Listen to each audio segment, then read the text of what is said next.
Kisah keseimbangan di tanah rantau. Saya bernama Li Wei, seorang pelajar tahun akhir Fakulti Kejuruteraan dari Universiti terkemuka di Beijing, China. Hidup saya penuh dengan persaingan sejak kecil. Peperiksaan kemasukan ke sekolah terbaik, peperiksaan kemasukan universiti, pertandingan projek untuk memenangi beasiswa melanjutkan pelajaran ke luar negara. Segalanya mesti sempurna, mesti nombor satu sentiasa. Saya percaya sistem pendidikan China adalah yang terbaik di dunia. Sistem yang ketat, belajar bersungguh-sungguh, menghafal dan peperiksaan yang kejam, itulah jalan menuju kejayaan. Negara-negara lain, terutamanya di Asia Tenggara seperti Malaysia, pada pandangan saya, hanyalah tempat untuk pelancong pantai, makanan gerai, dan kekacauan yang tidak teratur. Saya selalu mentertawakan rakan yang berkata mahu melancong ke Malaysia. Kenapa nak pergi? Makan nasi lemak lepas tu balik. Saya sering berkata begitu. Tetapi segalanya berubah sekelip mata. 3 hari lalu, saya dan sekumpulan 3,000 pelajar dari pelbagai universiti di seluruh China menerima berita mendadak dari Kementerian Pendidikan. Terdapat pertandingan inovasi pendidikan praktikal antarabangsa yang asalnya dijadualkan berlangsung di Jepun, tetapi masalah besar timbul. Jepun membatalkannya secara tiba-tiba kerana gempa bumi kecil yang merosakkan lokasi. Satu-satunya pilihan yang tinggal ialah Malaysia. Lapangan terbang antarabangsa KL menjadi titik permulaan perjalanan yang tiada sesiapa pun mahu pergi. Saya sangat marah. Malaysia, negara yang sistem pendidikannya masih mundur, bagaimana boleh menganjurkan pertandingan bertaraf dunia? Saya merungut kepada rakan sekumpulan saya dan kami semua berfikir perkara yang sama. Ini adalah pembaziran masa.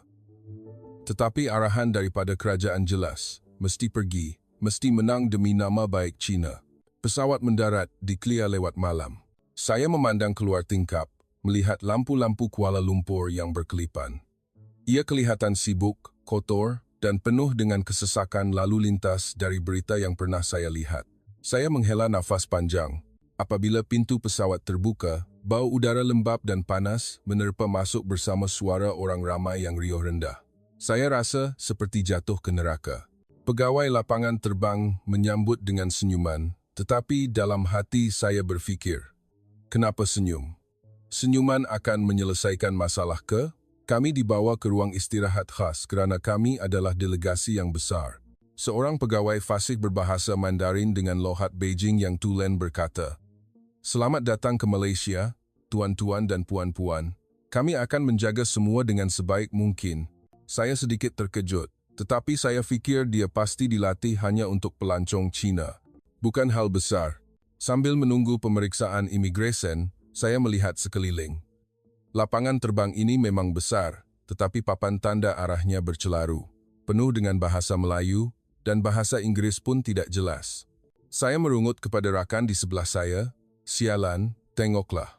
Negara membangun macam ni, macam mana nak uruskan pertandingan? Kita datang 3,000 orang, kalau keliru macam mana?"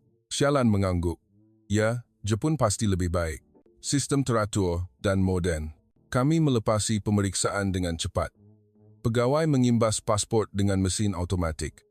Semuanya berjalan lebih lancar daripada jangkaan. Saya masih tidak mahu menerima. Nasib baik kita datang tengah malam, orang kurang, saya bergumam. Bas membawa kami dari lapangan terbang ke hotel di bandar. Dalam perjalanan, saya melihat jalan raya yang gelap, kesesakan lalu lintas yang panjang, walaupun sudah larut malam. Lampu neon dari papan tanda gerai makanan di tepi jalan bersinar-sinar. Bau makanan menusuk hidung saya. Saya mengerutkan dahi. Tengoklah, sesak macam ni. Masyarakat kelam kabut, tak ada disiplin langsung. Negara macam ni nak ajar apa kepada kita? Rakan-rakan di dalam bas mengangguk setuju. Ada yang mengambil gambar dan menghantar pulang, merungut. Datang sini buang masa saja. Saya duduk memandang keluar tingkap, merasa letih dan marah. Perjalanan 10 jam dari Beijing ke sini sangat tidak masuk akal. Kami tiba di hotel jam 2.00 pagi. Bilik bersih dan kemas, tetapi saya masih teringatkan hotel di Jepun yang pernah saya lawati sebelum ini. Semuanya sempurna. Di sini, ada sedikit bau hapak dari pendingin hawa lama. Saya tidak dapat tidur, memikirkan jadual esok. Pertandingan akan bermula dalam 3 hari, kami perlu bersiap sedia. Tetapi Malaysia ada apa untuk disiapkan? Saya membuka telefon, mencari maklumat tentang sistem pendidikan di sini. Pelajar Malaysia kurang belajar, suka bermain daripada membaca buku, tiada disiplin. Berita lama yang pernah saya baca timbul kembali. Saya tersenyum sinis.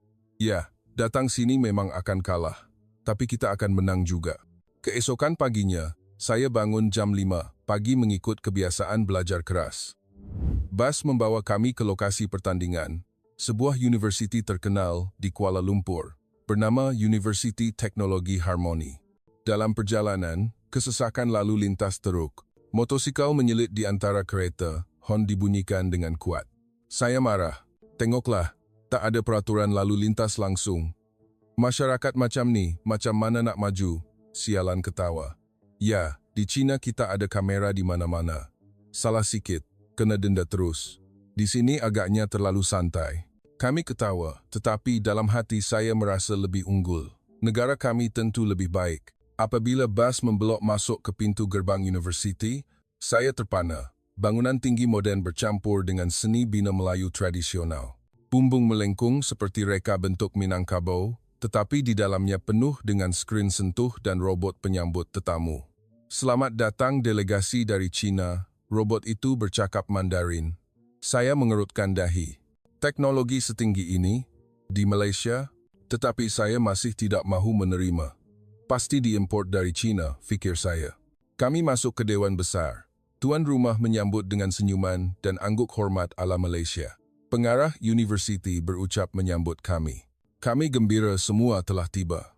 Pertandingan kali ini akan menekankan inovasi pendidikan yang boleh digunakan secara praktikal, bukan sekadar teori. Saya mendengar dan tersenyum dalam hati. Boleh digunakan secara praktikal? Negara yang pelajarnya masih bergaduh tentang politik, inovasi apa yang mereka ada, tetapi aktiviti pertama bermula. Pembahagian kumpulan untuk melawat kampus. Saya dipasangkan dengan seorang pelajar tempatan bernama Hakim, pelajar tahun 3 dari fakulti yang sama. Hakim tersenyum lebar. Salam, Abang Li Wei. Saya akan bawa abang pusing-pusing ya. Dia fasih berbahasa Mandarin. Saya bertanya segera. Di mana awak belajar Mandarin? Dia ketawa. Belajar sendiri dari aplikasi dan pernah pertukaran pelajar di Shanghai. Saya terkejut, tetapi masih berfikir ia bukan hal besar. Kami berjalan ke makmal pertama. Bau bahan kimia menusuk hidung, tetapi apa yang saya lihat membuatkan saya terhenti. Makmal itu penuh dengan peralatan canggih. Pelajar sedang membuat eksperimen membina robot pembantu mengajar untuk kanak-kanak istimewa. Ini projek kami. Menggunakan AI untuk menyesuaikan pembelajaran mengikut setiap kanak-kanak, Hakim menerangkan. Saya melihat dengan dekat. AI setinggi ini ada di Malaysia? Hakim tersenyum. Kami bangunkan sendiri. Mungkin kecil, tapi kami fokus pada aplikasi. Saya masih tidak percaya. Di China, kami ada AI yang lebih kompleks daripada ini. Kemudian, kami pergi ke taman pusat kampus. Terdapat pokok-pokok besar yang teduh. Pelajar duduk berkumpulan kecil berbual. Ada yang bermain musik. Di sini belajar macam ni ke? Tak serius, saya berkata. Hakim ketawa kecil. Serius, tapi kami percaya kebahagiaan membantu menjana kreativiti. Saya menggelengkan kepala. Kebahagiaan tak bantu dapat markah tinggi dalam peperiksaan. Tetapi dalam hati, saya mula ragu-ragu sedikit. Pada sebelah petang, bengkel pertama diadakan. Topiknya, pendidikan seimbang. Seorang pensyarah Malaysia berkata, di Malaysia, kami mengajar kanak-kanak berfikir, bukan menghafal. Kami ada masalah bajet, tetapi kami menyesuaikan diri dengan teknologi murah dan komuniti. Saya mengangkat tangan dan bertanya, jadi, hasilnya? Skor peperiksaan di Malaysia jauh lebih rendah daripada kami. Pensyarah itu tersenyum. Markah bukan segalanya. Ramai pelajar kami telah menubuhkan startup yang menyelesaikan masalah sebenar seperti aplikasi untuk membantu petani. Saya terdiam, masih tidak mahu menerima, tetapi mula merasa ada sesuatu yang pelik. Malam itu, kembali ke hotel, saya berbual dengan Sialan.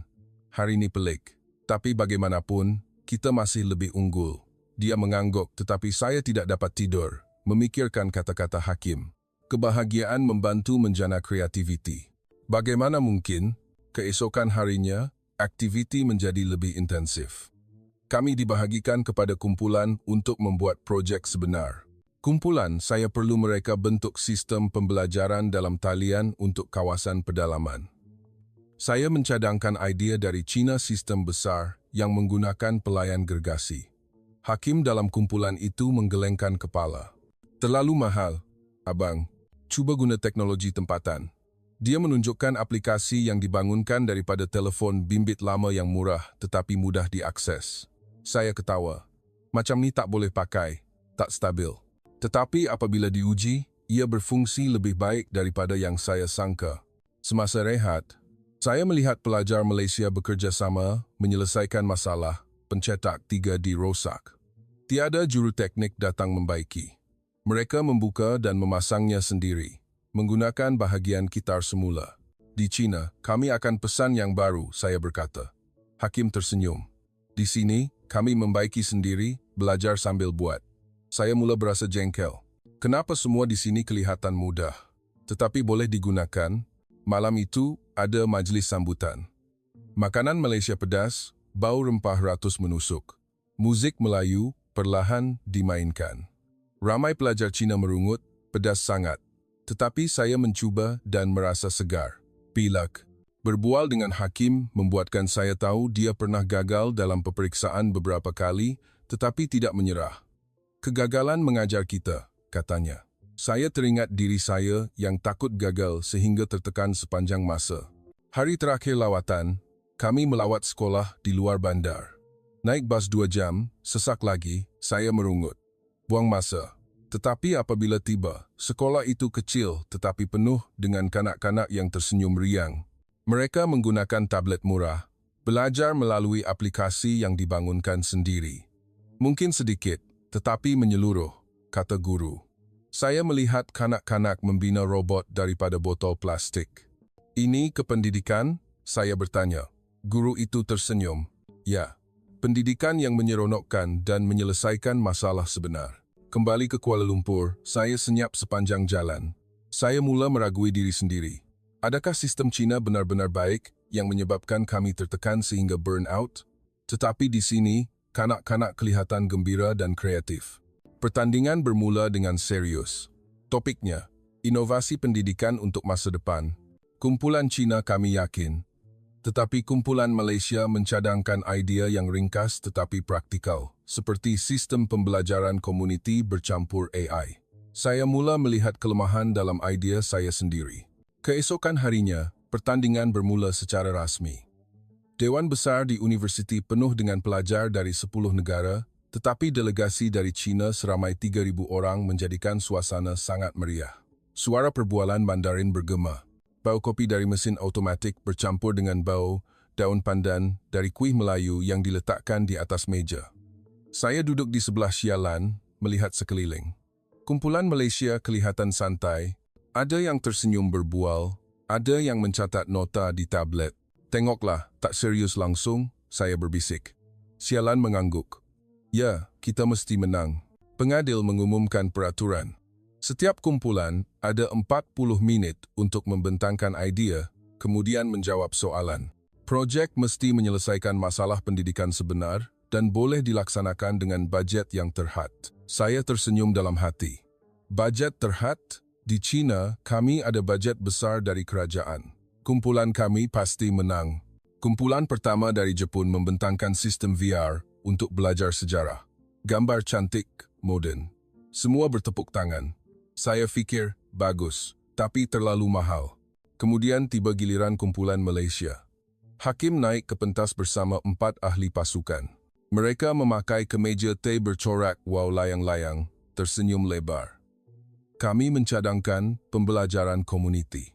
Aplikasi yang menghubungkan guru tempatan dengan pelajar melalui telefon bimbit lama, menggunakan AI ringkas untuk menyesuaikan kandungan mengikut kawasan, contohnya mengajar pertanian kepada kanak-kanak luar bandar. Mereka menunjukkan demo sebenar.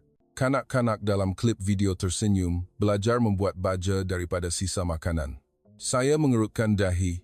Terlalu mudah, tak kompleks. Tetapi pengadil bertanya, berapa bajet? Hakim menjawab, Kurang dari Rm50.000 bagi setiap sekolah dibangunkan sendiri oleh pelajar. Tepukan gemuruh kedengaran. Saya menoleh kepada sialan. Gila, semurah itu? Betul keboleh pakai. Dia menggelengkan kepala. Mungkin tak stabil. Tiba giliran kumpulan kami.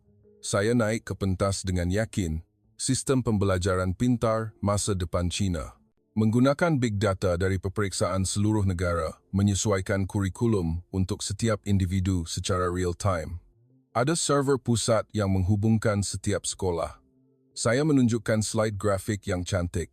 Data statistik markah peperiksaan melonjak tinggi. Semua dalam kumpulan, China bertepuk tangan kuat. Tetapi pengadil bertanya, dan bajet? Saya menjawab, 1 bilion yuan setahun. Tetapi berbaloi kerana hasilnya tinggi. Dewan senyap seketika. Kumpulan Malaysia berpandangan sesama sendiri, lalu tersenyum. Semasa rehat tengah hari, saya berjalan untuk makan di kafetaria universiti. Pau nasi goreng menusuk kuat. Asap dari kuali berdesir. Pelajar Malaysia beratur dengan teratur, tetapi berbual dengan gembira. Saya mengambil nasi goreng, duduk bersebelahan Hakim secara kebetulan. Idea kumpulan abang sangat bagus, tapi agak mahal, katanya sambil tersenyum. Saya sedikit marah. Mahal tapi berkesan. Di China, anak-anak kami dapat markah tertinggi di dunia. Hakim mengangguk. Ya, tapi anak-anak Malaysia mungkin skor lebih rendah, tetapi lebih gembira dan lebih kreatif dalam inovasi. Contohnya, startup di sini ada beratus syarikat. Saya terdiam. Kebahagiaan penting sangat ke? Hakim bercerita. Saya pernah tertekan macam abang masa sekolah menengah. Gagal subjek matematik. Rasa nak bunuh diri. Tapi guru kata, jatuh, bangun, dan buat projek sebenar. Cipta aplikasi bantu kawan belajar. Sekarang saya gembira, dan aplikasi tu dah jual dapat duit. Saya mendengar, hati saya bergetar. Teringat diri saya yang pernah burn out, sehingga terpaksa makan ubat tidur. Petang itu, ada campuran kumpulan. Saya dipasangkan dengan seorang pelajar Malaysia bernama Suraya, seorang gadis berambut panjang, senyum manis. Jom buat projek selesaikan masalah kekurangan guru di luar bandar, katanya. Saya mencadangkan menggunakan drone untuk menghantar buku dan guru dalam talian. Suraya menggelengkan kepala. Mahal, abang. Cuba guna basikal elektrik kitar semula. Dipandu oleh sukarelawan komuniti. Kami cuba mereka bentuk. Dia melukis lakaran dengan cepat di atas kertas. Saya terkejut. Kenapa berfikir sepantas ini? Suraya ketawa. Sebab kami belajar berdasarkan projek, bukan menghafal. Semasa bekerja, saya melihat kumpulan lain. Ramai pelajar Cina mula merungut. Idea Malaysia terlalu mudah, tapi kenapa pengadil suka? Sialan menghantar mesej. Li Wei, saya mula ragu. Sistem kita terlalu besar, tapi tak boleh selesaikan masalah sebenar. Petang itu, ada lawatan kampus pada waktu malam. Lampu dari pelita menerangi taman pusat. Ada pelajar duduk berkelah, bau barbeku harum. Bunyi gitar perlahan kedengaran. Hakim mengajak saya duduk sekali. Cuba dengar lagu Melayu ni, katanya. Dia memainkan lagu perlahan, lirik tentang kehidupan ringkas. Saya mendengar, hampir menitiskan air mata. Teringat kehidupan saya sendiri yang mengejar markah tanpa henti. Malam itu, kembali ke hotel, saya membuka komputer, mencari maklumat tambahan tentang paten AI dari Malaysia. Hasilnya mengejutkan saya. Malaysia mempunyai lebih banyak paten daripada yang saya sangka. Aplikasi pembelajaran bahasa yang terkenal di dunia dibangunkan oleh seorang remaja Malaysia berusia 18 tahun. Macam mana boleh jadi? Saya bergumam. Keesokan harinya, pusingan separuh akhir pertandingan. Kumpulan kami membentangkan lagi, tetapi pengadil mengkritik. Idea bagus, tapi tak mampan. Bajet terlalu tinggi untuk negara membangun. Kumpulan Malaysia mendapat markah tinggi kerana boleh dilaksanakan secara praktikal serta-merta. Saya mula panik. Kalau kalah, reputasi China akan terjejas. Tetapi jauh di lubuk hati, saya mula melihat sistem Malaysia mempunyai kelebihan. Pada sebelah petang, ada sesi perkongsian pengalaman. Seorang pensyarah Malaysia bercerita, 10 tahun lalu, Malaysia jauh di belakang China. Tetapi kami melakukan pembaharuan dengan memberi kebebasan kepada sekolah tempatan untuk mengajar mengikut masalah sebenar, bukan hanya peperiksaan. Ramai pelajar Cina mengangkat tangan bertanya. Saya mengangkat tangan. Jadi, Anak-anak yang skor rendah, macam mana nak bersaing di peringkat global? Pensyarah itu tersenyum. Bersaing dengan daya cipta. Ramai pelajar kami bekerja di Google, Silicon Valley, kerana mereka berfikir di luar kotak.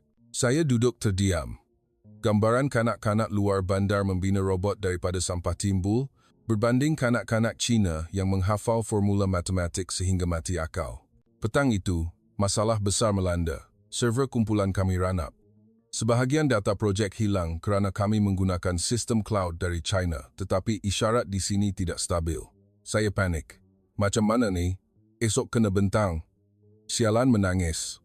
Mesti kalah. Kumpulan Malaysia yang berada berdekatan melihat. Hakim datang. Cuba guna server tempatan kami. Percuma dan stabil. Saya teragak-agak, tetapi data kami terancam. Hakim tersenyum. Percayalah, abang. Kami memindahkan data. Ia berfungsi lebih baik daripada yang disangka. Kenapa server Malaysia lebih laju? Saya bertanya. Hakim menerangkan, kami optimize untuk telefon bimbit murah. Tak perlu terlalu berkuasa. Saya mula merasa berterima kasih, tetapi masih menafikan. Nasib baik saja. Malam itu, saya tidak dapat tidur. Memikirkan kata-kata Suraya, pendidikan bukan untuk bersaing, tapi untuk membantu satu sama lain membesar. Ia bertentangan dengan segala yang saya percayai. Hari terakhir pusingan kelayakan tiba dengan pantas. Dewan besar penuh dengan ketegangan. Bau peluh bercampur dengan bau kopi pekat dari cawan kertas yang bertaburan di atas meja. Cahaya matahari pagi menembusi tingkap besar, memantul di lantai kayu yang berkilat. Saya berdiri di hadapan pentas, tangan yang memegang alat kawalan slide menggeletar sedikit. Kumpulan kami berjaya memulihkan data dengan server Malaysia. Tetapi saya masih berpegang pada idea asal. Sistem besar kita akan menang. Saya beritahu diri sendiri berulang kali. Pengadil mengumumkan pusingan ini menekankan kemampanan dan aplikasi praktikal. Kumpulan Jepun membentangkan dahulu. Sistem VR yang diperbaiki. Semua bertepuk tangan. Saya mengetap bibir. Kita mesti lebih baik. Kemudian kumpulan Malaysia. Hakim naik ke pentas lagi. Kali ini, mereka membawa kanak-kanak luar bandar yang sebenar. Seorang budak lelaki kecil berusia 10 tahun berdiri, tersenyum malu. Nama saya Tongkat. Saya guna aplikasi Abang Belajar Buat Kebun Sayur. Boleh jual dapat duit sara keluarga. Kanak-kanak itu bercakap Melayu. Hakim menterjemahkannya ke dalam bahasa Inggeris. Dewan senyap sunyi, kemudian meletus dengan tepukan. Saya rasa seperti ditumbuk di dada. Budak sekecil ini menjana pendapatan sebenar. Tiba giliran kami. Saya mula membentangkan. Sistem Big Data China akan mengumpul data berjuta-juta pelajar, menyesuaikan pembelajaran secara peribadi. Slide grafik cantik, data statistik markah, peperiksaan melonjak. Semua pelajar Cina bertepuk tangan kuat. Tetapi pengadil mencela. Bagaimana pula dengan sekolah luar bandar yang tiada internet? Saya teragak-agak. Kami akan membina infrastruktur. Berapa bajet? 1 bilion. Dewan ketawa kecil. Muka saya merah padam. Tapi hasilnya berbaloi. Kumpulan Malaysia memenangi pusingan ini. Saya berjalan turun dari pentas dengan marah. Sialan menangis. Kita akan kalah ke? Saya menggenggam penumbuk. Tak akan. Tetapi jauh di lubuk hati, saya mula meragui. Mengapa idea mudah? Mereka memenangi hati pengadil. Semasa rehat makan tengah hari, saya berjalan keluar untuk menghirup udara di luar bangunan. Cahaya matahari panas terik. Bau rumput yang baru dipotong menusuk hidung saya. Saya melihat sekumpulan pelajar Malaysia duduk di bawah pokok besar, berbual dengan gembira. Suraya melambai. Duduklah sekali, abang. Saya teragak-agak, tetapi berjalan ke arah mereka. Kenapa idea korang menang selalu? Saya bertanya terus. Suraya tersenyum. Sebab ia selesaikan masalah sebenar, bukan hanya cantik di atas kertas. Hakim menambah. Di Malaysia, kami ada banyak masalah. Bajet kurang, kadang-kadang rasuah, tapi kami menyesuaikan diri, guna apa yang ada. Saya duduk. Rumput sejuk menyentuh tapak kaki saya. Di China, kami ada segalanya, tapi anak-anak tertekan sampai bunuh diri, saya berkata tanpa sengaja. Suraya memandang mata saya. Kebahagiaan penting, abang. Pendidikan untuk kehidupan, bukan untuk markah. Kata-kata itu menusuk jauh ke dalam hati. Saya teringat adik lelaki saya di rumah yang sakit kerana tekanan peperiksaan. Petang itu, ada aktiviti khas, melawat startup pendidikan. Bas membawa kami ke kawasan perniagaan di Kuala Lumpur. Sesak lagi. Motosikal menyelit di antara kereta. Saya merungut. Kelam kabut macam ni, macam mana nak kerja? Hakim ketawa. Dah biasa, abang. Tapi kita ada LRT, MRT, lebih selesa untuk berjalan. Saya melihat keluar. Orang ramai tersenyum, walaupun sesak. Kenapa tak marah? Hakim menjawab. Marah? Masalah hilang ke? Kami tiba di syarikat startup kecil. Bangunan lama, tapi di dalamnya moden. Pengasas berusia 25 tahun bercerita. Saya gagal masuk universiti, tapi saya cipta aplikasi bantu anak-anak yang kurang bernasib baik.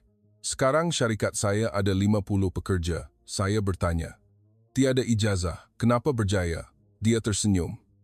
Sebab selesaikan masalah sebenar. Tak tunggu ijazah. Saya terkejut. Kembali ke bas, saya senyap sepanjang jalan. Sialan bertanya, kenapa? Saya jawab, mungkin saya silap selama ini. Malam itu, ada majlis pesta cahaya tiruan di kampus. Cahaya lilin dari pelita menerangi air di kolam kecil. Bau kemenyan menusuk. Muzik Melayu perlahan kedengaran. Ramai pelajar Cina mula berehat. Ada yang melayang pelita juga. Saya berdiri memerhati. Hakim datang. Jom layang pelita, abang. Berdoa untuk saling memahami. Saya mengambil pelita bunga, tersenyum buat kali pertama. Saya doakan saya nampak kebenaran. Malam itu, saya menelefon ibu bapa. Anak dah menang ke? Tanya ayah. Saya jawab, belum, ayah. Tapi saya sedang belajar perkara yang lebih penting. Ayah senyap. Apa? Kebahagiaan dalam pembelajaran. Hari penutupan pusingan kelayakan. Keputusan diumumkan. Kumpulan Malaysia kepusingan akhir. Kumpulan kami kalah. Saya berdiri kaku. Air mata mengalir tanpa saya sedar. Sialan memeluk saya. Tak apa. Tapi saya rasa lega. Kita kalah, tapi saya menang hati sendiri. Pengadil menjemput kumpulan yang kalah menyertai bengkel khas, belajar dari satu sama lain. Seorang pensyarah Malaysia berkata, pertandingan bukan untuk menang, tapi untuk membesar. Saya mengangkat tangan. Saya mahu belajar lebih banyak tentang sistem Malaysia. Dewan bertepuk tangan. Sejak itu, cerita ini tersebar. 3,000 pelajar Cina mula berubah fikiran. Ramai yang minta tinggal. Kementerian Cina terkejut. Apa yang berlaku? Media Cina melaporkan. Pelajar Cina menemui keajaiban pendidikan di Malaysia. Tetapi bagi saya, ia baru bermula. Selepas pengumuman keputusan kelayakan, saya berdiri kaku di tengah dewan persidangan yang kini mula kosong. Lampu fluoresen menyinari lantai kayu yang berkilat, memantulkan bayangan diri saya yang suram. Bau kopi sejuk dari cawan yang ditinggalkan bertaburan di atas meja menusuk, bercampur dengan bau peluh dan kekecewaan pelajar Cina yang sedang mengemas barang. Sialan berjalan ke sisi saya, tangannya memegang bahu saya perlahan. Li Wei, tak apa. Kita dah cuba yang terbaik, suaranya serak. Saya mengangguk, tetapi dalam hati saya tahu, ini bukan sekadar kekalahan di pentas pertandingan. Ia adalah retakan pertama yang memecah tembok kepercayaan yang saya bina sepanjang hidup saya. Seorang pengadil, seorang pensyarah Malaysia separuh umur dengan rambut putih di beberapa bahagian, berjalan mendekati kami. Dia angguk hormat sedikit sebelum menghulurkan tangan. Tahniah kerana menyertai bengkel khas. Walaupun tidak kepusingan akhir, semua adalah pemenang di hati kami. Saya menyambut tangannya. Tangan itu hangat dan kasar, dari banyak kerja lapangan. Terima kasih, saya menjawab dengan suara perlahan, masih bingung. Bengkel itu diadakan di bilik persidangan kecil di tingkat bawah. Dindingnya dihiasi dengan lukisan hasil tangan kanak-kanak Malaysia. Kanak-kanak tersenyum, memegang robot yang diperbuat daripada botol plastik, bau cat minyak terapung dari lukisan baharu. Terdapat kira-kira 50 pelajar Cina yang kalah dalam pusingan yang sama dengan kami, duduk melingkar di atas permaidani besar. Hakim dan Suraya menjadi fasilitator sukarela. Hari ini, kita tak akan mengajar, tapi kita akan belajar bersama, Hakim memulakan. Dia membuka video pendek. Kanak-kanak luar bandar sedang menggunakan tablet lama untuk mengajar sesama sendiri melalui aplikasi yang dibangunkan oleh pelajar Malaysia. Tiada guru, tapi ada komuniti, jelas Suraya. Saya mengangkat tangan bertanya sebaik sahaja video tamat. Kalau kanak-kanak tu salah faham, macam mana? Tak ada guru nak semak, Suraya tersenyum. Kami ada sistem peer review. Kanak-kanak semak sesama sendiri dan AI bantu semak kesilapan asas. Ia mengajar kanak-kanak berfikir secara kritikal, tak tunggu jawapan daripada guru. Sialan berbisik di telinga saya. Kedengarannya berisiko, tapi kenapa ia berfungsi? Saya mengangguk, mula mendapat gambaran. Aktiviti pertama ialah menyelesaikan masalah sebenar. Dibahagikan kepada kumpulan kecil. Kumpulan saya ada Hakim, Suraya, dan 2 lagi pelajar Cina. Masalah yang diberikan, kanak-kanak di kawasan banjir tidak boleh belajar kerana sekolah tutup. Saya segera mencadangkan, guna internet satelit hantar isyarat dari Cina. Hakim menggelengkan kepala perlahan. Mahal, abang, dan isyarat terputus masa banjir. Suraya melukis rajah di papan putih dengan pantas. Cuba guna perahu untuk mengangkut tablet kalis air. Dicaj dengan panel solar murah. Kanak-kanak belajar atas perahu, lepas tu muat naik kerja bila banjir surut. Saya ternganga. Semudah itu, Hakim ketawa. Mudah, tapi selesaikan masalah sebenar. Kami dah cuba di selatan. Kami segera membuat prototipe. Suraya membawa keluar bahagian gitar semula dari kotak di bawah meja.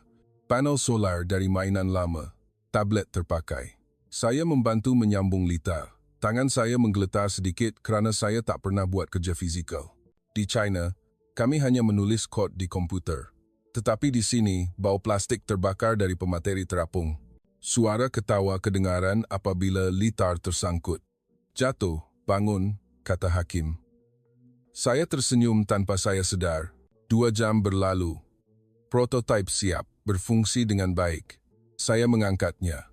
Ini betul-betul boleh pakai. Suraya menepuk bahu saya. Nampak tak, abang? Pendidikan bukan hanya teori, tapi tindakan. Saya duduk di lantai, jantung berdegup kencang. Teringat projek di China yang cantik tetapi tidak pernah digunakan secara praktikal. Menjelang petang, ada sesi perbualan kecil di luar bilik, di bawah pokok besar di kampus. Cahaya dari pelita bersinar dalam bulatan. Bau tanah lembap selepas hujan renyai menusuk hidung. Ramai pelajar Cina mula terbuka hati. Saya fikir Malaysia mundur, tapi sistem korang lebih fleksibel, kata seorang rakan. Hakim bercerita tentang sekolahnya. Saya pernah gagal peperiksaan, tapi guru suruh buat projek ganti peperiksaan.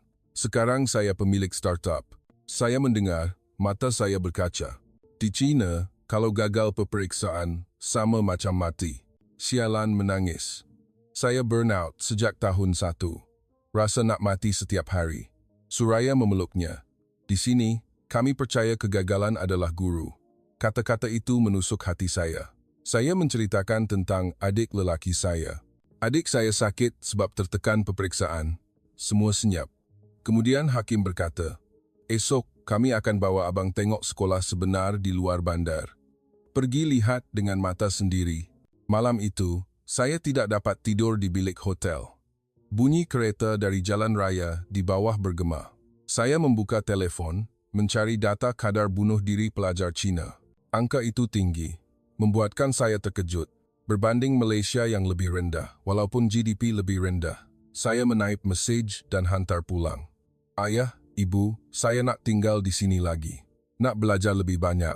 Pagi berikutnya, 2 bas membawa pelajar Cina yang berminat keluar bandar. Perjalanan 3 jam. Sesak lagi. Motosikal menyelit di antara kereta. Hujan renyai. Saya merungut mengikut kebiasaan. Buang masa. Tapi kali ini, saya tersenyum. Dah biasa, Hakim ketawa. Ya, masalah kesesakan, tapi kita ada lagu untuk dengar sepanjang jalan. Kami tiba di sekolah kecil di sebuah kampung di Selangor. Bangunan kayu lama, tapi bersih. Kanak-kanak berlari menyambut, tersenyum, mata bersinar-sinar. Bau nasi lemak dari kantin, guru menyambut. Kami tak ada bajet, tapi kami ada komuniti. Kanak-kanak menunjukkan projek mereka, kebun sayur organik yang boleh dijual, menjana wang untuk sekolah. Robot penyiram air daripada botol air gitar semula. Saya melutut, bertanya kepada seorang budak perempuan kecil. Adik suka belajar? Dia tersenyum. Suka, Kak, seronok. Tak perlu takut peperiksaan. Air mata saya mengalir tanpa saya sadar. Sialan memeluk saya. Li Wei, kita salah besar. Saya mengangguk. Ya, sistem kita bagi markah, tapi di sini bagi kehidupan. Petang itu, kami membantu kanak-kanak membuat projek. Saya mengajar mereka kod ringkas di tablet lama. Kanak-kanak ketawa terbahak-bahak apabila kod salah. Jatuh, bangun, saya berkata mengikut Hakim. Hati saya terasa lebih ringan. Kembali ke Kuala Lumpur. Menjelang petang, hujan turun dengan lebat. Kesesakan lalu lintas teruk. Tapi saya tak merungut lagi. Duduk memandang hujan memukul cermin, terasa seperti hujan membersihkan kepercayaan lama. Malam itu, ada mesyuarat tergempar delegasi Cina. Ketua kumpulan mengumumkan, ramai yang nak tinggal. Kementerian luluskan untuk adakan kem pembelajaran tambahan 1 bulan, tepukan gemuruh kedengaran. Saya mengangkat tangan. Saya nak jadi sukarelawan mengajar kanak-kanak luar bandar. Semua memandang saya dengan terkejut, kemudian tersenyum. Sejak itu, cerita mula meletus. Hampir separuh daripada 3,000 pelajar China meminta untuk tinggal. Media China melaporkan, obsesi pendidikan Malaysia. Kementerian China menghantar jawatan kuasa untuk melihat. Apa yang berlaku? Bagi saya, ia adalah permulaan perubahan. Sebulan kemudian, Kuala Lumpur menjadi rumah kedua saya tanpa saya sedar. Pagi-pagi, saya bangun di asrama pelajar yang disediakan oleh universiti. Bau kopi Malaysia pekat dari dapur di tingkat bawah, bercampur dengan bunyi cengkerik yang masih berbunyi. Cahaya matahari lembut menembusi langsir renda putih. Saya bangun, meregangkan badan, melihat kalendar di dinding. Hari ini adalah hari terakhir kem pertukaran khas yang diluluskan oleh Kementerian Cina. Selepas itu, saya dan hampir 1,000 rakan lain perlu membuat keputusan sama ada untuk pulang atau tinggal. Ketukan di pintu kedengaran. Hakim berdiri tersenyum lebar, memegang beg roti canai. Dah bangun, abang? Hari ini kita pergi bantu sekolah banjir. Saya mengambil beg, menggigit besar, rasa manis di lidah.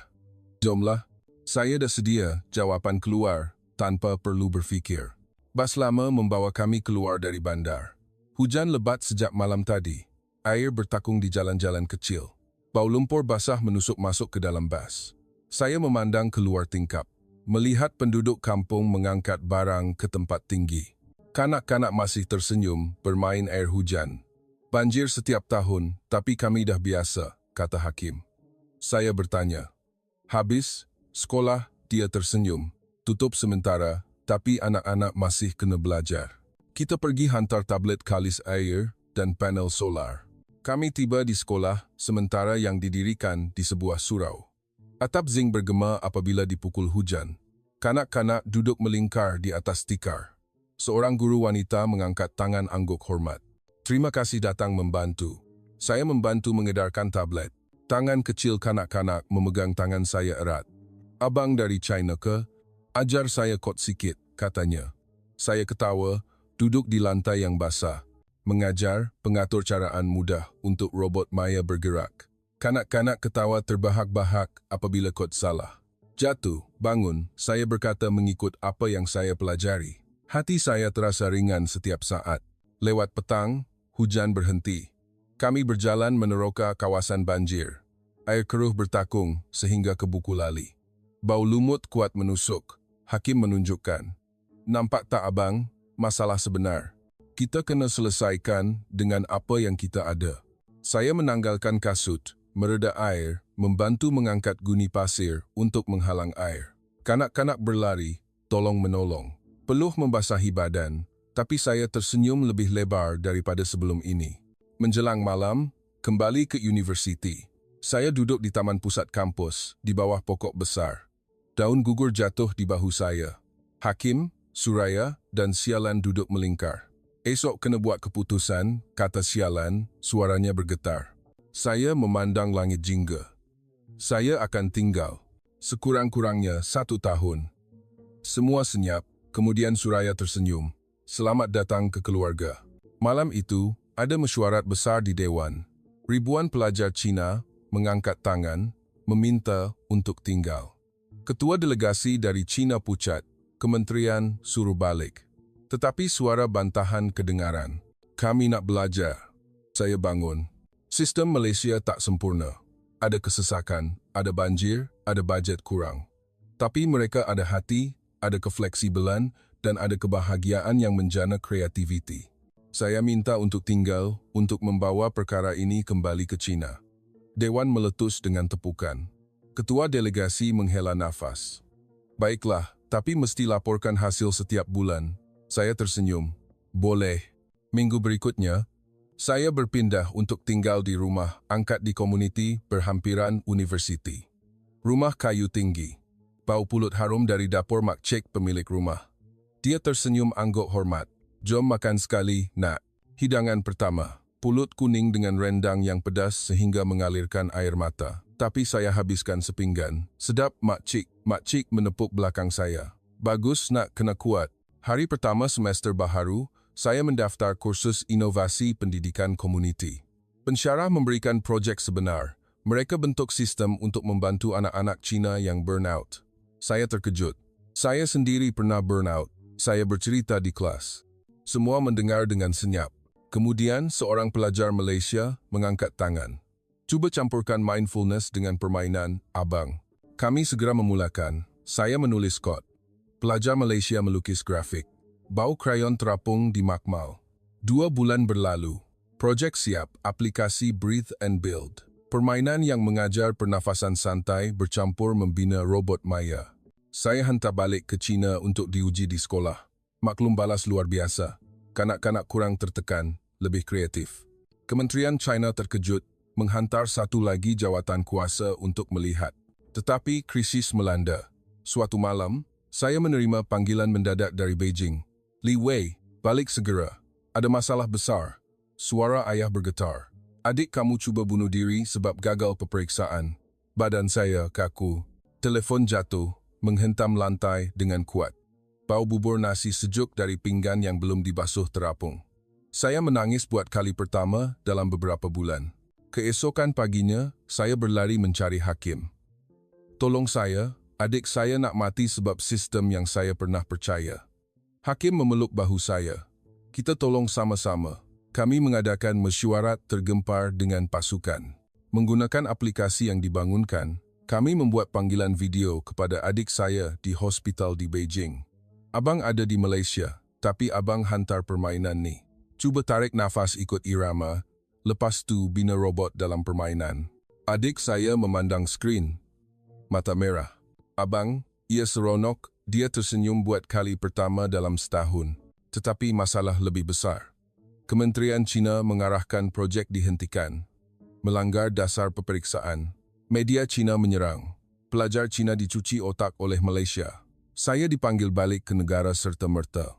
Jika tidak balik, beasiswa akan dipotong dan dilarang kembali ke China seumur hidup. Saya berdiri di hadapan pintu asrama. Hanya satu beg pakaian. Tangan saya menggeletar. Hakim, Suraya, Syalan, dan kanak-kanak dari komuniti berdiri melingkar. Pergilah, abang. Tapi bawah hati kami, seorang budak perempuan kecil menghulurkan patung gajah. Abang mesti balik. Saya memeluk semua. Air mata mengalir. Pesawat melonjak dari Kelia. Saya memandang ke bawah, melihat Kuala Lumpur semakin kecil. Hati saya berat. Inikah pengakhiran? Tetapi tidak. Pesawat mendarat di lapangan terbang Beijing awal pagi. Udara sejuk menusuk, sehingga membuatkan nafas berasap. Bau arang batu terapung dari kilang berhampiran. Saya melangkah keluar dari pesawat dengan satu beg, hati saya seberat gunung. Ibu bapa menunggu di hadapan pintu keluar penumpang. Air mata ibu mengalir deras. Anakku, dah balik. Ayah memeluk saya erat, tetapi matanya penuh kebimbangan. Kereta kerajaan berwarna hitam membawa saya terus ke bangunan Kementerian Pendidikan. Di dalam bilik persidangan besar, dinding kelabu yang dingin. Bau rokok yang pudar terapung. 3 pegawai peringkat tinggi duduk menunggu, wajah muram. Li Wei, kamu memalukan China, kata orang di tengah dengan suara tegas. Saya berdiri tegak. Saya hanya berkongsi apa yang saya pelajari. Mereka mencampakkan timbunan dokumen ke atas meja. Aplikasi kamu buat anak-anak tak minat peperiksaan. Skor purata jatuh 0,5% di sekolah ujian. Saya menggenggam penumbuk, tapi anak-anak gembira. Kesihatan mental meningkat. Kadar bunuh diri berkurangan. Pegawai itu ketawa sinis. Kesihatan mental bukan KPI negara. China mahukan skor tinggi untuk bersaing di peringkat global. Saya membantah. Dunia dah berubah, tuan. Kreativiti lebih penting daripada markah, bilik senyap sunyi. Kemudian, seorang pegawai menghela nafas. Kamu digantung pelajaran 1 tahun. Dilarang menyebarkan aplikasi dan mesti tulis surat pengakuan bersalah kepada umum. Saya berjalan keluar dari bilik, kaki saya menggeletar. Dunia berputar-putar, teringat adik lelaki saya yang terlantar di hospital. Kalau saya mengalah, adik akan mati. Petang itu, saya melawat adik lelaki saya di bilik ICU. Sejuk, bau ubat pembasmi kuman kuat. Adik saya tidur, kurus kering, tiup IV di lengan. Abang, permainan yang abang hantar, saya main setiap hari, katanya dengan suara perlahan. Saya memegang tangannya. Abang akan berjuang untuk kamu. Malam itu, saya sembunyi membuka komputer di bilik gelap. Bau bubur nasi dari dapur terapung. Ibu mengetuk pintu.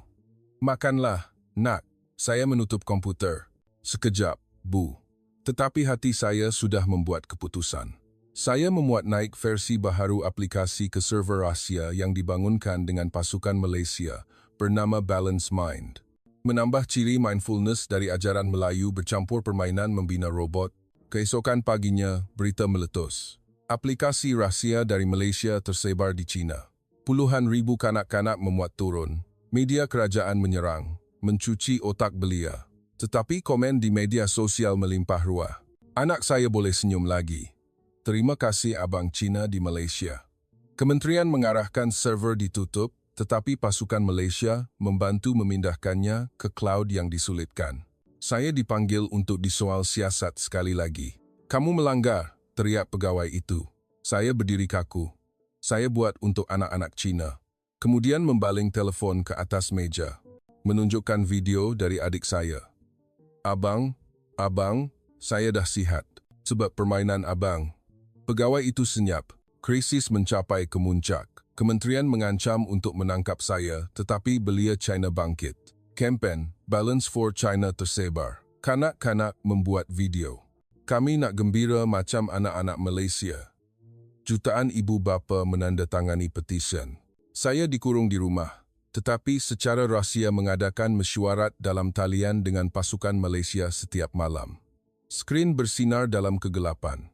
Hakim, Suraya dan anak-anak menghantar semangat. Kami bersama abang. Bau teh tarik yang dihantar melalui pos. Harum dari kotak. Titik perubahan datang dari tempat yang tidak disangka-sangka. Salah seorang pegawai peringkat tinggi, anak perempuannya pernah cuba membunuh diri kerana peperiksaan, telah bermain aplikasi kami. Anak perempuan saya terselamat, katanya dalam mesyuarat rahsia. Kemudian mencadangkan, cuba uji di 10 sekolah perintis. Campur sistem China dengan Malaysia. Kementerian mengalah, mengumumkan projek perintis pendidikan seimbang. Saya dikembalikan sebagai ketua pasukan, tetapi cabaran belum berakhir. Kumpulan konservatif di China menyerang. Malaysia nak musnahkan sistem kita. Beberapa saluran media menjemput saya berdebat. Saya naik ke pentas dengan hati berdebar-debar. Bau mikrofon panas. Sistem China bagus, tapi kurang keseimbangan. Malaysia ajar kita anak-anak berfikir. Bukan menghafal sampai mati. Rakan debat ketawa sinis. Anak-anak Malaysia skor lebih rendah daripada kita. Saya tersenyum. Tapi anak-anak Malaysia cipta aplikasi yang membantu jutaan anak Cina. Penonton bertepuk tangan. Debat tamat dengan undian memihak kepada saya. Sejak itu, sistem Malaysia mula menyusup masuk ke sekolah perintis. Mencampurkan pembelajaran berasaskan projek dengan peperiksaan. Kanak-kanak lebih banyak tersenyum. Kadar burnout berkurangan 30%. Saya terbang balik ke Malaysia untuk mesyuarat besar. Lapangan terbang KLIA. Cahaya matahari memancar di lantai kaca. Hakim, Suraya dan anak-anak menunggu dengan papan tanda. Selamat datang Wira. Saya memeluk semua. Air mata mengalir. Terima kasih tak mengalah. Tetapi dalam hati, saya tahu krisis belum berakhir. Ia adalah perjuangan untuk masa depan. 2 tahun berlalu dengan pantas. Kuala Lumpur masih sibuk seperti dulu, tetapi bagi saya, ia adalah rumah yang penuh dengan kehidupan. Saya berdiri di hadapan pentas besar di Dewan Universiti terkemuka di Beijing. Lampu sorot panas menerpa wajah saya. Bau rokok yang pudar dari pengawal keselamatan terapung. Di bawah adalah pentadbiran kementerian, pendidik, dan media China. Beribu-ribu. Hari ini adalah hari pelancaran rasmi Projek Keseimbangan China-Malaysia selepas 2 tahun ujian di 10 sekolah perintis yang berjaya di luar jangkaan. Hakim dan Suraya berdiri di sebelah saya, memakai kemeja putih dengan corak wow kecil yang saya kirimkan. Dah sedia, abang? Bisik Hakim. Saya mengangguk, tangan memegang mikrofon menggeletar sedikit. Salam. Saya Li Wei. Bekas pelajar yang pernah percaya sistem China adalah yang terbaik, tetapi Malaysia mengajar saya bahawa keseimbangan adalah kunci. Saya mula menceritakan kisah itu, dari pendaratan kecemasan, kekalahan pertandingan, keraguan, sehingga krisis adik lelaki saya. Video kanak-kanak Cina yang tersenyum sambil bermain permainan mindfulness, bercampur membina robot ditayangkan di skrin besar. Suara ketawa dan air mata kanak-kanak bergema. Beberapa penonton menyapu air mata. Kemudian Hakim naik ke pentas. Di Malaysia, kami ada banyak masalah. Kesesakan, banjir, bajet kurang. Tapi kami ada komuniti dan kefleksibelan. Dia menunjukkan statistik selepas mencampurkan sistem di sekolah perintis China. Skor peperiksaan meningkat 5%, tetapi burnout berkurangan 40%. Kanak-kanak mencipta 200 paten baharu. Dewan meletus dengan tepukan, tetapi krisis terakhir datang. Kumpulan konservatif menyerbu pentas. Seorang lelaki separuh umur menjerit. Ini pencerobohan budaya. Malaysia nak musnahkan negara kita. Dia membaling dokumen palsu. Aplikasi Malaysia ada virus cuci otak kanak-kanak. Kekecohan berlaku. Teriakan kuat. Bau gas pemedih mata dari polis yang cuba mengawal keadaan terapung. Jantung saya berdegup kencang. Ini titik maut, bisik Hakim. Berjuang, abang. Saya mengambil mikrofon.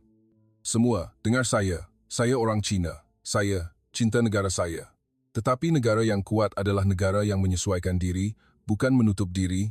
Saya membuka telefon, menunjukkan video real-time dari adik lelaki saya.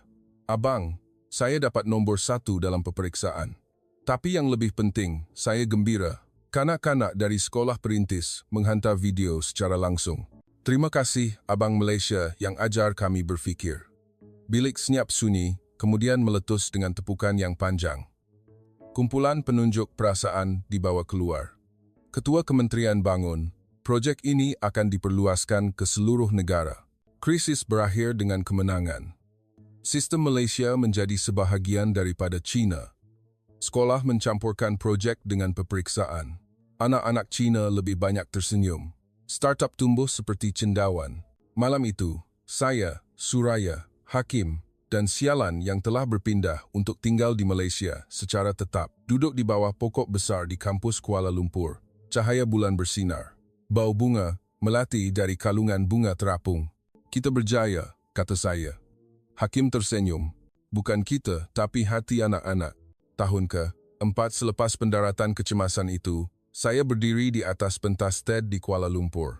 Bumbung melengkung gaya Melayu, tetapi dipasang skrin LED canggih. Lampu biru bersinar di lantai kayu jati yang berkilat. Bau bunga melati dari kalungan bunga yang dipakai oleh penonton terapung. Di bawah adalah penonton dari pelbagai negara, pendidik, CEO startup, dan kanak-kanak dari komuniti luar bandar yang pernah saya bantu.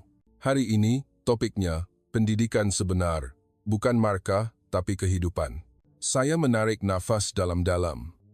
Mikrofon di tangan hangat dari telapak tangan saya. 4 tahun lalu, saya datang ke sini dengan keangkuhan. Fikir China adalah yang terbaik. Tetapi Malaysia mengajar saya bahawa kebesaran datang dari keseimbangan. Saya menceritakan keseluruhan cerita, dari kesesakan, banjir, kegagalan, krisis adik lelaki, sehingga kemenangan di peringkat kebangsaan. Video kanak-kanak China dan Malaysia membina robot bersama ditayangkan di skrin. Suara ketawa dan air mata kanak-kanak bergema. Hakim dan Suraya duduk di barisan hadapan, tersenyum memberi semangat. Saya mengakhiri. Pendidikan bukan untuk bersaing, tapi untuk membantu satu sama lain membesar. Tidak kira China atau Malaysia, Setiap negara ada kelebihan. Campurkan untuk masa depan yang mampan. Dewan meletus dengan tepukan gemuruh. Di belakang pentas, seorang budak perempuan dari komuniti berlari memeluk saya. Abang Li Wei, saya nak jadi macam abang. Saya membongkok. Adik lebih hebat sebab adik bermula dari kosong. Dia tersenyum, matanya bersinar. Malam itu, saya berjalan di tepi Sungai Klang. Angin sejuk meniup rambut saya, bau makanan gerai terapung. Cahaya dari jambatan memantul di air yang berkelip-kelip. Hakim, Suraya, Sialan, dan adik lelaki saya yang terbang melawat duduk melingkar. Abang, saya dah diterima masuk Universiti Malaysia, kata adik. Saya memeluknya. Bangga dengan kamu. Kami melayangkan pelita bersama. Pelita daun pisang, bunga, lilin bersinar. Semoga semua anak di dunia gembira dalam pembelajaran. Saya berdoa. Malam itu, saya duduk menulis surat kepada diri saya di masa lalu. Li Wei yang angkuh, kamu salah besar. Tapi terima kasih kerana berani membuka hati. Kini, projek keseimbangan telah diperluaskan ke seluruh Asia. Jutaan anak Cina boleh tersenyum. Startup pendidikan dari Malaysia Cina tumbuh beratus. Saya menjadi jambatan yang menghubungkan dua negara. Tetapi saya tahu, ini bukan titik pengakhiran. Kerana setiap hari, saya masih terus belajar dari kesesakan lalu lintas, dari senyuman, dari kegagalan, dan dari hati Malaysia. 5 tahun kemudian, saya berdiri di atas bumbung bangunan tinggi di Shanghai. Angin kencang menerpa rambut saya yang kusut. Lampu neon dari papan iklan berkelipan memantul di permukaan air Sungai Huangpu. Bau makanan laut dari gerai di tepi jalan menusuk hidung saya. Di bawah adalah bandar yang pernah menjadi rumah, tapi kini terasa seperti tempat asing. Hari ini adalah ulang tahun projek keseimbangan China-Malaysia. Saya dijemput menjadi penceramah utama dalam acara besar peringkat kebangsaan. Hakim, Suraya, dan anak perempuan mereka yang berusia 3 tahun dilahirkan di Malaysia tetapi fasih berbahasa Mandarin, turut terbang bersama. Anak perempuan berlari bermain di sekeliling bumbung. Papa, tengok api. Dia menunjuk. Hakim ketawa. Ya, nak. Api dari impian. Di Dewan Besar, penuh dengan pemimpin pendidikan, kanak-kanak, dan media. Saya naik ke pentas. 5 tahun lalu, saya fikir kejayaan adalah skor tertinggi. Tapi sekarang saya tahu, kejayaan adalah anak-anak yang boleh tersenyum setiap hari. Saya bercerita tentang perluasan projek. Ribuan sekolah di China mencampurkan sistem Malaysia. Kanak-kanak mencipta 10,000 paten. Kadar burnout berkurangan 70%. Video kanak-kanak China Malaysia bekerjasama mencipta aplikasi bantu petani ditayangkan di skrin. Dewan bertepuk tangan kuat. Tetapi saya berhenti seketika, melihat keluar tingkap. Walau bagaimanapun, kami tidak sempurna. China masih ada tekanan. Malaysia masih ada masalah bajet. Tapi kami belajar dari satu sama lain. Saya mengakhiri dengan universal truth yang saya temui. Pendidikan sebenar bukan untuk membuat kanak-kanak lebih pandai dari sesiapa, tetapi membuat kanak-kanak memahami diri sendiri, memahami orang lain, dan memahami dunia. Pengetahuan adalah alat, tetapi kasih sayang adalah hati. Jika setiap kanak-kanak mempunyai kedua-duanya, dunia akan lebih aman dan kreatif. Bilik senyap sunyi, kemudian meletus dengan tepukan gemuruh. Berdiri, Ketua Kementerian berjalan memeluk saya. Terima kasih kerana mengubah China. Selepas acara, saya membawa keluarga saya. Kini Suraya adalah isteri saya berjalan di pasar malam di Shanghai. Bau Xiao Long bau harum. Suara orang ramai tawar-menawar, Rio rendah, sama seperti Kuala Lumpur. Ya, dunia sedang bercampur, kata Suraya. Saya tersenyum. Malam itu, saya duduk menulis buku. Dari Beijing ke Kuala Lumpur, pelajaran keseimbangan. Di kulit buku, adalah gambar saya dengan kanak-kanak dari kedua-dua negara tersenyum lebar. 10 tahun kemudian, saya berdiri di hadapan Institut Keseimbangan Pendidikan Antarabangsa yang baru dilancarkan di Kuala Lumpur. Bangunan itu mencampurkan seni bina Melayu tradisional dengan teknologi canggih. Bumbung melengkung, tetapi dipasang panel solar. Bau bunga melati dari Taman Pusat terapung, bercampur dengan bau kopi dari kafe di bangunan. Hari ini adalah hari graduasi kumpulan pertama institut. Kanak-kanak dari China, Malaysia, dan 10 negara lain memakai jubah putih, tersenyum lebar. Hakim adalah pengarah. Suraya adalah timbalan. Anak perempuan kami yang berusia 13 tahun berucap, "Saya lahir dari dua budaya. Saya belajar bahawa perbezaan adalah kekuatan." Dia mengangkat aplikasi yang dibangunkan sendiri, membantu kanak-kanak kurang upaya belajar melalui VR.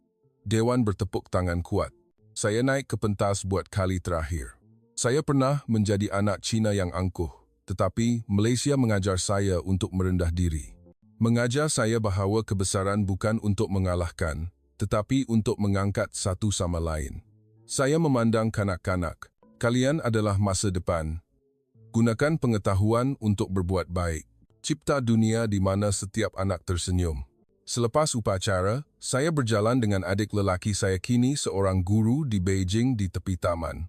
Sistem betul-betul berubah, katanya. Saya tersenyum. Ya, sebab kita tak mengalah. Malam itu, keluarga kami duduk melingkar di bawah pokok. Bau pulut mangga harum. Anak perempuan saya bertanya, "Papa, kenapa kena tolong orang lain?" Saya jawab, "Sebab dunia saling berkaitan, nak. Kalau seorang anak tersenyum, seluruh dunia cerah." Malam itu, saya duduk menulis. Menulis surat kepada diri saya di masa depan. Li Wei, ingatlah, perjalanan tak pernah berakhir. Teruslah belajar. Dan saya tahu, cerita ini bukan titik pengakhiran, tetapi permulaan keajaiban yang merebak. Malaysia tidak hanya mengubah saya, tetapi mengubah dunia melalui hati setiap kanak-kanak.